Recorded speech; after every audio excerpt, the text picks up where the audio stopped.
ایک دفعہ کا واقعہ ہے کہ سرکار غوث اعظم رحمتullah علیہ اپنی خانگاہ میں بیٹھے ہوئے تھے، تبھی دوڑتا ہوا آپ کا ایک مرید آپ کے پاس آیا اور آنے کے بعد عرض کی کہ سرکار رحمتullah علیہ میں برباد ہو گیا ہوں، میں تباہ ہو گیا ہوں۔ سرکار غوث اعظم رحمتullah علیہ نے فرمایا کہ بتاؤ بات کیا ہے، تمہارے اوپر کون سی مصیبتوں کا پہاڑ ٹوٹ پڑا ہے؟ تو اس مرید نے عرض کیا کہ سرکار میری عزت کا جنازہ نکل گیا ہے، میری آبرو بربادی ہو گئی ہے، میں لٹ گیا ہوں۔ سرکار میری اکلوتی بیٹی ہے، بڑی خوبصورت ہے، میں نے اپنی بیٹی کو گھر میں ہی رکھ کر تعلیم دی ہے، میں نے ابھی تک اسے گھر سے باہر کسی کام کے لیے نہیں بھیجا ہے، میں نے اپنی بیٹی کا نام فاطمہ رکھا ہے۔ سرکار میری بیٹی میری اجازت کے بغیر کبھی گھر سے باہر بھی نہیں جاتی، لیکن آج جب میری بیٹی چھت پر گئی تو وہ چھت سے واپس نہیں آئی۔ میری چھت پر دیوار بھی اتنی اونچی ہے کہ وہ دیوار پھلانگ کر بھی نہیں جا سکتی، لیکن پھر بھی میں نے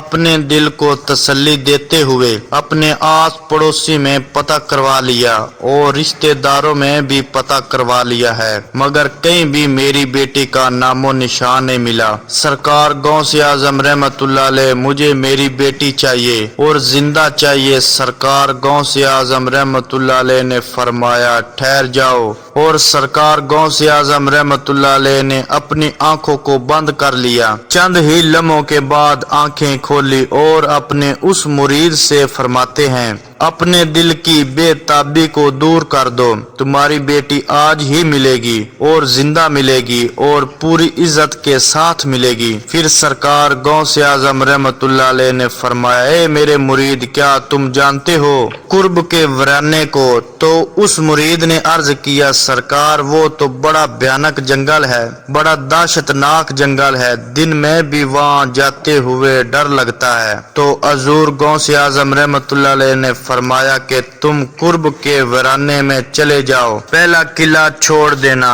اور دوسرا قلعہ بھی چھوڑ دینا اور تیسرے قلعے کی چوٹی پر جا کر بیٹھ جانا، وہاں جا کر میرا نام لینا اور پڑھ کر اپنی انگلی پر دم کر لینا اور اپنی چاروں طرف ایک لکیر کھینچ لینا، پھر وہاں سے جناتوں کی فوجیں گزرنا شروع ہوں گی، وہ جنات دھاڑتی ہوئی بھیانک آوازیں نکالتے ہوئے تمہارے اوپر حملہ کرنے کی کوشش کریں گے، لیکن کوئی بھی جن میرے نام کی کھینچی ہوئی لکیر کو پار نہیں کرے گا۔ جب وہ تمام جنات کی فوج چلی جائے گی تو آخر میں شہنشاہ جنات کی سواری آئے گی، اور وہ شہنشاہ جنات اتنا طاقتور ہے کہ وہ بڑے بڑے پہاڑوں اور درختوں کو اکھاڑ سکتا ہے، وہ سب کام تو کر سکتا ہے لیکن میرے نام کی کھینچی ہوئی لکیر کو وہ بھی پار نہیں کر سکتا۔ پھر وہ شہنشاہ جنات آپ سے پوچھے گا، پھر آپ اس کو اپنی پوری داستان بتا دینا کہ میں حضور غوث اعظم رحمتullah علیہ کا مرید ہوں، انہی کا بھیجا ہوا ہوں، مجھے میری بیٹی آج ہی چاہیے اور زندہ چاہیے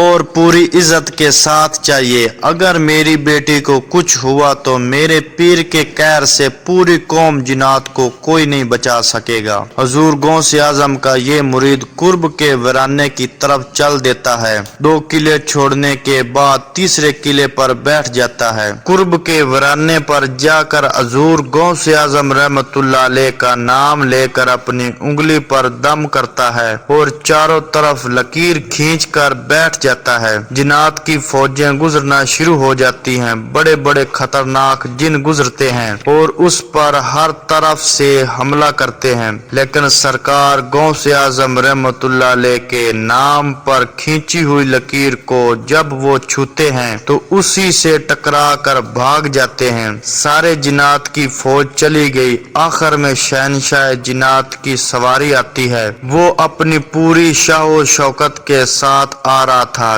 جب اس نے اپنے راستے میں ایک انسان کو بیٹھا ہوا دیکھا تو شیر کی طرح دھاڑتا ہوا اور ہاتھی کی طرح چنگاڑتا ہوا اپنی پوری قوت کے ساتھ اس مرید پر حملہ کرنے کے لیے لپکا، لیکن لیکن جیسے ہی حضور غوث اعظم رحمت اللہ علیہ کے نام پر کھینچی ہوئی لکیر سے ٹکرایا، وہیں پر گھٹنے ٹیک کر بیٹھ گیا اور اس سے پوچھتا ہے کہ تم کون ہو اور کہاں سے آئے ہو؟ بات کیا ہے؟ حضور غوث اعظم رحمت اللہ علیہ کے مرید نے اپنا پورا مقدمہ پیش کیا کہ اے جنات کے بادشاہ، میں حضور غوث اعظم کا مرید ہوں۔ میری لڑکی چھت پر گئی تھی اور وہاں سے میری بیٹی غائب ہو گئی، کوئی جن اس کو اٹھا کر لے گیا ہے۔ مجھے میری لڑکی آج ہی چاہیے اور زندہ چاہیے اور عزت کے ساتھ چاہیے۔ جب شہنشاہ جنات نے حضور غوث اعظم رحمت اللہ علیہ کا نام سنا تو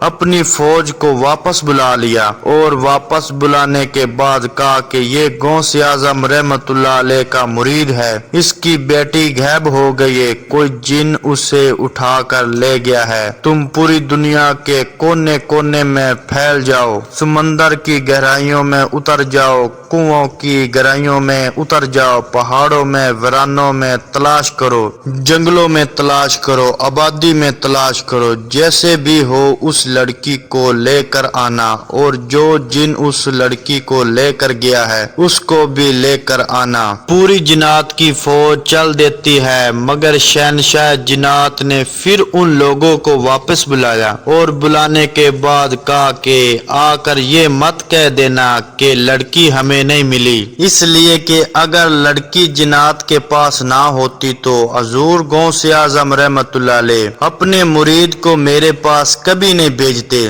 ساری کی ساری جنات کی فوج سمندروں کی تہہ میں، کھنڈروں میں، آبادی میں، ویرانے میں، جنگلوں میں، پہاڑوں میں لڑکی کو تلاش کرنا شروع کر دیتے ہیں۔ بہت ہی مشکل کے بعد جو جن اس لڑکی کو لے گیا تھا اس کو اور اس لڑکی کو شہنشاہ جنات کے پاس لے جاتے ہیں۔ ان جنات نے کہا کہ اے شہنشاہ جنات، ہم نے اسے بڑی مشکل سے تلاش کیا ہے۔ شہنشاہ جنات نے اور جن سے کہا کہ تیری ہمت کیسے ہوئی؟ کیا تجھے پتہ نہیں حضور غوث اعظم رحمت اللہ علیہ کون ہے؟ تجھے ان کے شہر سے لڑکی لے جاتے ہوئے ڈر نہیں لگا؟ تو جن نے کہا اے شہنشاہ جنات، میری اتنی ہمت تو نہیں تھی، لیکن میں کیا کرتا؟ میں ہوا میں اڑتے ہوئے جا رہا تھا کہ یہ لڑکی اپنے مکان کی چھت پر اس انداز میں کھڑی تھی کہ اس کے بال بکھرے ہوئے تھے،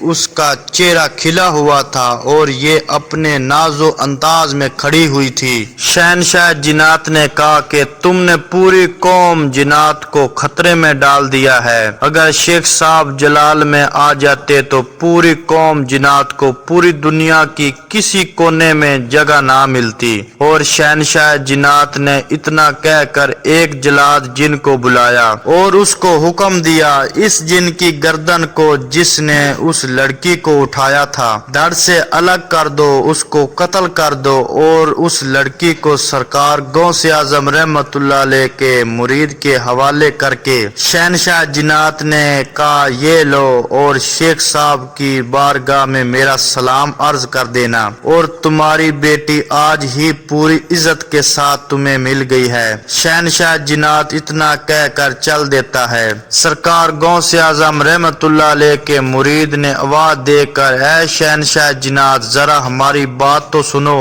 تو شہنشاہ جنات نے کہا بولو کیا بات ہے؟ تو سرکار غوث اعظم کے مرید نے کہا کہ بتاؤ تم لوگ بھی سرکار غوث اعظم رحمت اللہ علیہ کو مانتے ہو؟ اتنا سننا تھا کہ شہنشاہ جنات نے کہا حضور غوث اعظم رحمت اللہ علیہ جیسے انسانوں کے شیخ ہیں وہ جنات کے بھی حاکم ہیں۔ شیخ کی نگاہ جب اٹھ جاتی ہے تو پوری قوم جنات میں زلزلہ آ جاتا ہے۔ سبحان اللہ۔ تو دوستو یہ ہے ولیوں کی کرامات۔